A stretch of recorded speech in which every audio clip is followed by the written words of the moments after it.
Hey, welcome to the show today, AWC TV. We're going to have a guest on today, Josh Cronin, and he's been on with us before with WCR. Josh, welcome aboard. Appreciate you coming on today.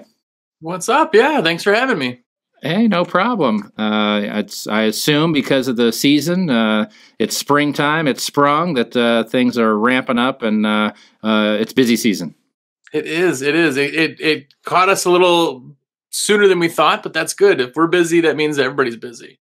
Yeah, and you're down in North Carolina, right? So you guys are enjoying some incredible weather. Here in the Midwest, we're getting better every day, but we still got some rainy stuff going on and some cooler weather. But let's talk about that springtime. You've owned a window cleaning business, pressure washing business. The springtime is it's fun in a lot of ways because it's like, oh my gosh, I'm ready to work and I'm broke, and so it's time to get out there and make some money. But there's some things that go with it as well. Maybe you're the person that maybe you are in the Midwest. Your phone hasn't quite started to ring yet. Josh, what did you do when that happened? How would you take that, or what would you do with that? Yeah, there's nothing more that feels good as that first money when you're broke, and it's still going to something because you didn't make it in the winter. But I was from Wisconsin, so I got the cold and no work for months because, of course, everybody hibernates. But the worst thing that you could possibly do going into spring is advertising too soon, because that kind of first initial one, that's the big one. If you miss that, which I've done, I've sent out a mailer, and the day after I sent out a mailer, it snowed again. Like, I pushed it too hard, like, and it was one of those kind of freak things. You almost lose all that traction, or that, momentum you're getting. So you really kind of have to like find the right time to kind of do it. Yeah. How did you determine that? How did you determine, did you have anything that you looked at? Yeah, I did not determine it at all. It was the customers that determined it. It's going from 0 calls one day or a couple to like 20 the next day. And people don't call each other. We're like, are you going to call the window cleaner today? Yeah, okay, we should all call at the same time. But somehow it happens. So that's kind of really the big thing. And I heard kind of a cool analogy is like, if you see people out walking dogs, riding bikes, that kind of thing, in their brain, it's spring. So that's kind of like a telltale sign before the calls even start. Yep. For me, I could kind of gauge this. I remember the sales staff would always get antsy, and they're like, phone should be ringing, should this, and I'd say, we need 3 consecutive days of 65 or above. If we get it, you watch the phones. Yeah. And it was because one day it's kind of like, well, it's a teaser, and the second day hits, and then the third, once you get into that role, and then it doesn't really matter if it goes back or whatever, people understand, but they've had 3 days of spring and their mindset just changes. Yeah. If you remember last spring too, it was super wet. So like the spring there was no light switch like there has been in the 14 years I've done this. There's always been a light switch. Last year, it was just kind of like, and it kind of just eventually was June and you were rocking and rolling, but we didn't have the summer slowdown because the spring was it was very weird last year. Yeah, I agree. So, all right, so your phones aren't ringing. Don't panic just yet. It may be just weather related, right? Let's say you are in an area, spring has sprung, and your phones are just ringing off the hook. What are some things that you should do to maybe, keep yourself collected, even maybe planning for some future months that maybe when the things start to slow down or that rush starts to slow down?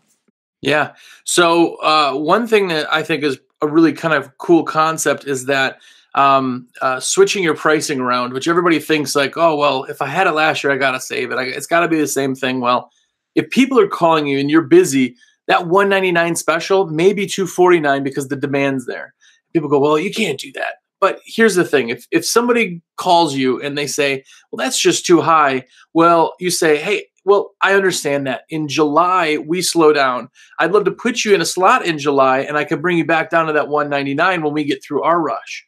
And a lot of times you're still selling those people if they're really based on price. You're filling up the slow times, which, let's face it, we're squirrels, right? We have to make it when we can for when we don't. Now you can kind of fill that slow space. Yeah, absolutely. So having a differentiation in price, and it's just a supply and demand thing, right? If everybody's wanting you, you should be able to command some more. What do you think about so far as equipment and things like that? Did you always have that stuff in order, or did you before spring hit, or did you start purchasing when it all went down? Well, being that we were kind of both in supply sales, yeah, that's a real common one too. But here's the truth of the matter: is there's no money fairy. So in early on, and when I started my business, the first few years, I did not. It wasn't January, and I was like, "Oh, let's spend a few $1,000s getting everything up." Like it was okay. I'm trailing a little bit, but I've made some money now. I can invest, But as I kind of grown, um, it really is something that I try to do in January and February because you never know when that first one is. But it's hard. You can only spend what you have, and you still have to eat. So the Right. gamble is if you got $2,500 in your bank account, do you spend $2,000 hoping your 500 will make you?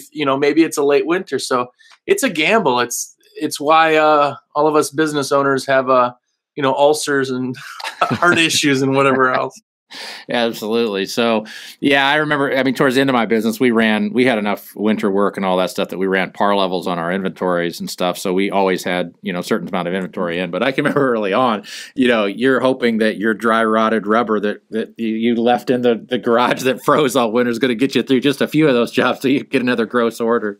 Yeah. There's nothing like limping through. But I mean, and the same thing goes for just bills in general. That first batch, you get your first kind of big house job come in, that money's been spent already. So you're like, okay, well, I know that one bill that had a 15-day grace period. So that's really what we do, and it's just the truth of the matter for the industry. As the bigger you get, the easier it is to build up that cushion. But especially these new guys, I know guys who started their company January 1st, and it's too late to tell them anything, but January 1st, you can't spend money on advertising depending on what area you're in.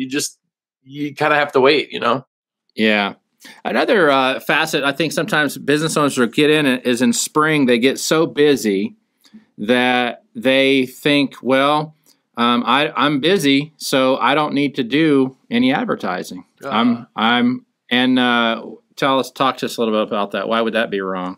That's in my opinion, the biggest miss you can do. Like, if it's in people, like remember, your clients or customers dictate when you're busy, when you're not busy, right?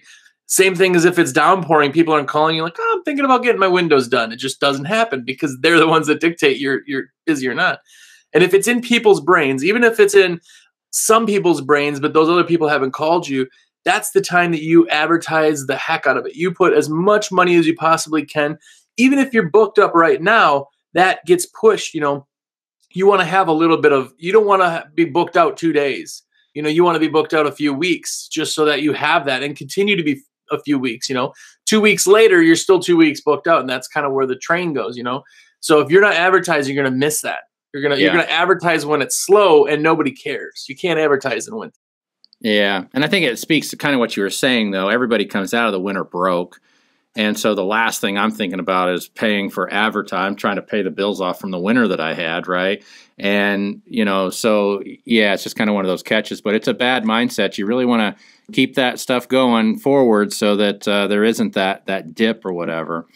Again, it all is about cash flow. And the bigger you are, the easier. But I remember, the end years in my business, we ran our ad in our paper and we left it running. We had a great deal of success out of this little ad that we ran every day. It was this big.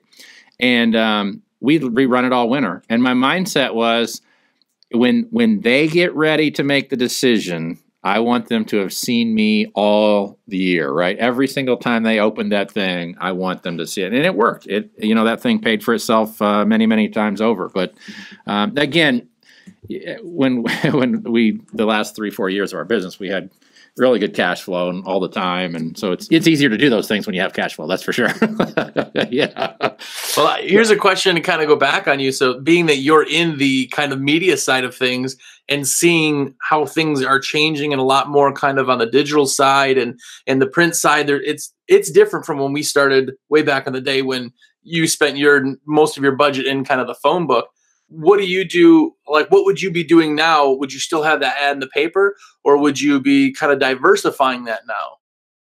Yeah, I don't know. I mean, I've been out of the game. So I sold in 14. So I've been out of the game 5-6 years now. And, at the time it was mixed. We seen, Google ads and stuff like that starting to play. And we were pushing money that way. But we also seen a certain amount. I'm in the Midwest, very conservative group, and so they still would respond to, the local newspaper or something like that. So we did both, but I would say, now probably less of that goes on. And then I would say, yeah, you're probably going to spend it in website promotion, Facebook ads, targeting like that. But one thing we never want to forget, and I think we do sometimes, is regardless of how you're attracting people, this is still a people business. And so, you can throw the digital stuff out there, but the reputation is what's selling you, the people to people interaction, the trust factor, especially for window cleaners, because we're going inside the home. A little different than a house washer where, I'm keeping them at bay.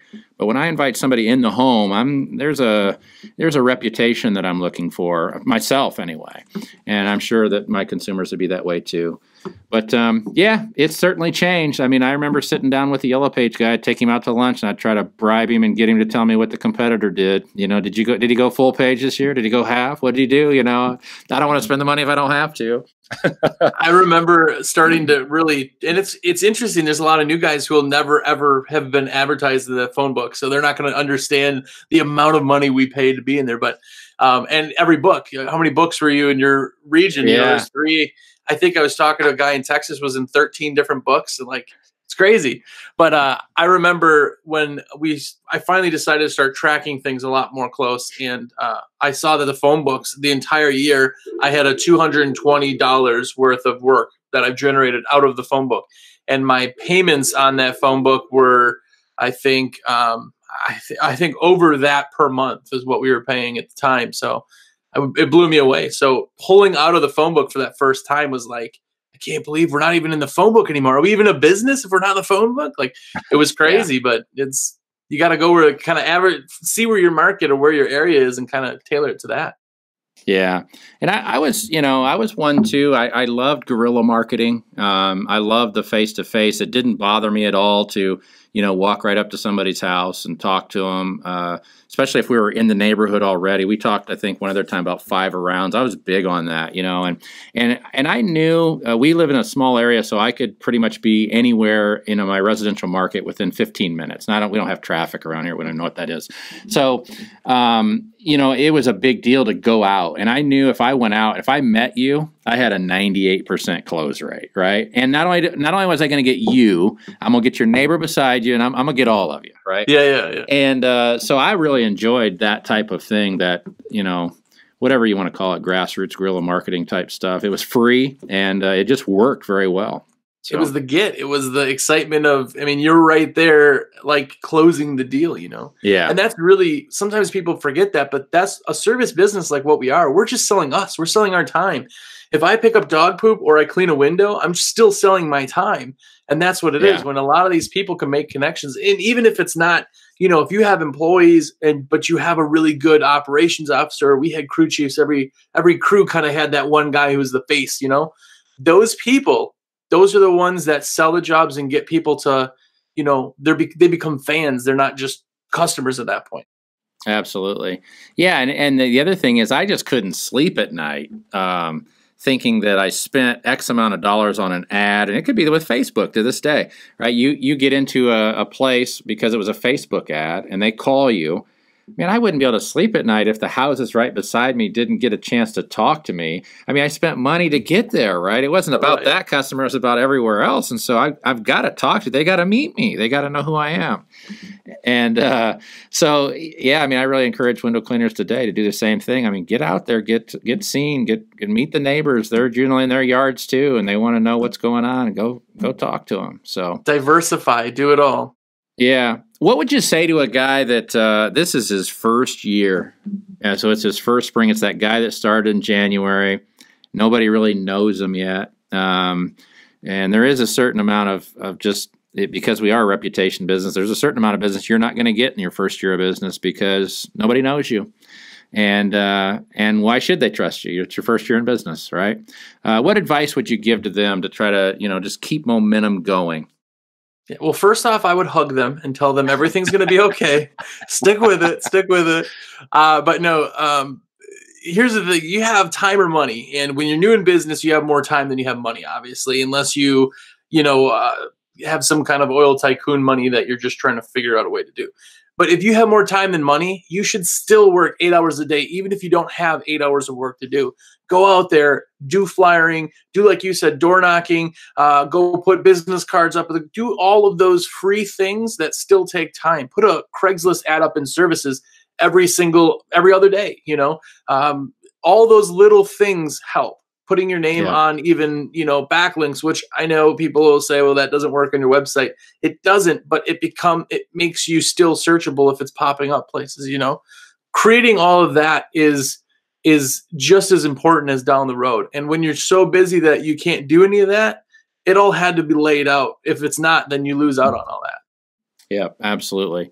And and it doesn't cost a lot. It just costs your time, and that's all you've got. And so, but do it. Keep doing something. Introduce your business to somebody every day, and maybe multiple times if you don't have work. And if you hear the cliche kind of hustle term, that's what it is. That's really what it is. Like, you get what you put in. And some of these guys who are just like, no, I don't have anything going on today, so I played video games. But, like, that's what you're getting. You're going to grow slow because you didn't put anything in. Yes. So any other tips you'd give the guys? Springtime is on us. It's go season very soon for most people in our business. What other things would you tell them? Yeah, if you have not if you're doing print marketing, printing takes time to edit. If you're getting a template, you still have to edit the template, make it right, get it off to print, and get it back. So prepare. That's, 2 weeks right there if you got a halfway decent, team in front of you that's doing that. So get that done now. Equipment, there's still shipping time if you got to get your resin for the year, or hopefully nothing froze, or like you said, the old rubber that's kind of froze. Like, that stuff has to happen. And then laying kind of the groundwork. If you have employees, you should already have employees training on even nothing if you don't have the work. Like, all of those things that take time have to be done now. So when the light switch happens, you're ready. Yeah, absolutely. You can't, training day isn't the first job day. That's, you gotta get some stuff done. And another thing too, just, a lot of guys may not know this because there's kind of an expectation, on the supplier that, hey, I'm just going to call and they're going to have it. That's not always the case. And the reason isn't always because the supplier. It could be because the manufacturer. These manufacturers, they dip down in the wintertime too. They know there's no revenue, so they slow production way down. And so especially, larger orders or whatever, if you're wanting big volumes, remember, everybody is wanting large volumes at once. And so there's a good chance that in the springtime, whether it be a supplier issue or a manufacturer issue, that there could be some back orders. Yeah, it takes X amount of time to do something anyway. And if people are projecting, manufacturers will project, they'll say, spring should start, we think, on this because of the almanac and everything. So we think that this will be our busiest month. If that moves, which it did this year, a lot of guys, there's just a lot of stuff that just hasn't been, they're trying to ramp it up, but it's too late, Yeah, exactly. So whether it be supplies, advertising, training, whatever it is, spring is definitely sprung. Josh, thanks for coming on board with us today. We appreciate it, and we'll look forward to talking to you again. For sure, man. Anytime. All right, thank you. Stay tuned for our next episode of AWC TV by following us on YouTube, Facebook, or our website, awcmag.com.